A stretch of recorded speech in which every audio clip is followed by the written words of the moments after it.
అందరికి మేమైతే డీమార్ట్కి అయితే వెళ్ళిపోతున్నాం చిన్న షాపింగ్ పని మీద. దానికంటే ముందు డీమార్ట్లో మీకు ఒక చిన్న సర్ప్రైజ్ అయితే ఉంది.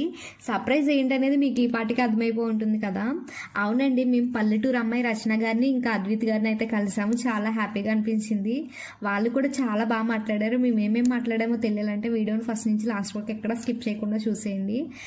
ఫైనల్గా వీడియోలోకి వెళ్ళిపోదాం. ఇప్పుడైతే స్టార్టింగ్ మనకి చాక్లెట్స్ కార్నర్ ఉంటుంది కదా. నాకైతే ఈ ప్లేస్ చాలా ఇష్టం. అక్కడి నుంచి అస్సలు వెళ్ళబుద్ధి అవదు.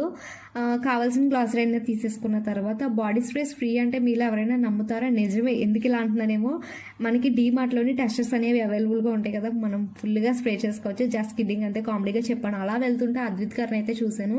అస్సలు ఎక్స్పెక్ట్ చేయలేదు. అసలు వీళ్ళేనా అనిపించింది. పక్కనే రచన గారు నిజంగా చాలా బాగా మాట్లాడడం. మీ సబ్స్క్రైబర్స్ అని చెప్తే వాళ్ళు కూడా చాలా హ్యాపీగా ఫీల్ అయ్యి మాట్లాడుతూనే ఉన్నారు. నాకైతే చాలా హ్యాపీగా అనిపించింది. అద్విత్ గారిని ఇంకా రచన గారిని చూడడం. మా ఇంటికి ఇన్వైట్ కూడా చేసాం లంచ్ కోసం. వస్తాము తప్పకుండా డేట్స్ చూసుకొని అని చెప్పారు. అలాగే వాళ్ళు ఎక్కడ ఎంత కూడా ఈగో ఫీలింగ్ లేకుండా చాలా ఫ్రీగా అయితే మాట్లాడారు. ఇద్దరు కూడా చాలా జెన్యూన్ పర్సన్స్ అనిపించింది నాకు. మనం వీడియోస్లో చాలా మందిని చూస్తూ ఉంటాం. వీడియోలో ఒకలాగా బయట ఒకలాగా ఉంటారు. బట్ వీళ్ళు అలా కాదు. ఇద్దరు కూడా చాలా బాగా రిసీవ్ చేసుకొని చాలా బాగా అయితే మాట్లాడారు. నాకైతే చాలా హ్యాపీగా అనిపించింది. బట్ ఒకటే సాడ్ థింగ్ ఏంటంటే వీడియో తీయడం అసలు కుదరలేదు. ఎందుకంటే మాట్లాడే టైం ఎక్కడ మిస్ అయిపోతుందని చెప్పేసి నేనైతే వీడియో తీసుకోలేదు.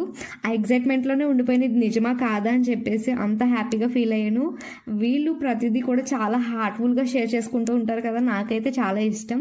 ఫైనల్గా నా టెడ్డీ బేర్స్ కార్నర్స్కి అయితే వచ్చేసాను. ఏ అమ్మాయికి ఇష్టం అంటే చెప్పండి. టెడ్డీ బేర్స్ సాఫ్ట్ టాయ్స్ అంటే నాకు కూడా అంతే ఇష్టం. ఫైనల్గా మా షాపింగ్ అయితే కంప్లీట్ అయిపోయింది. బిల్ అయితే ఏం చేసుకొని మేమైతే వెళ్ళిపోతున్నాం అనమాట.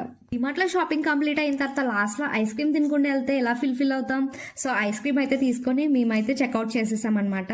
మీకు విషయం చెప్పడం మర్చిపోయాను.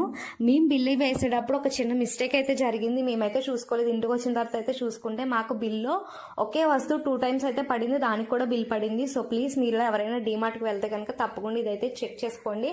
ఫైనల్గా బాయ్.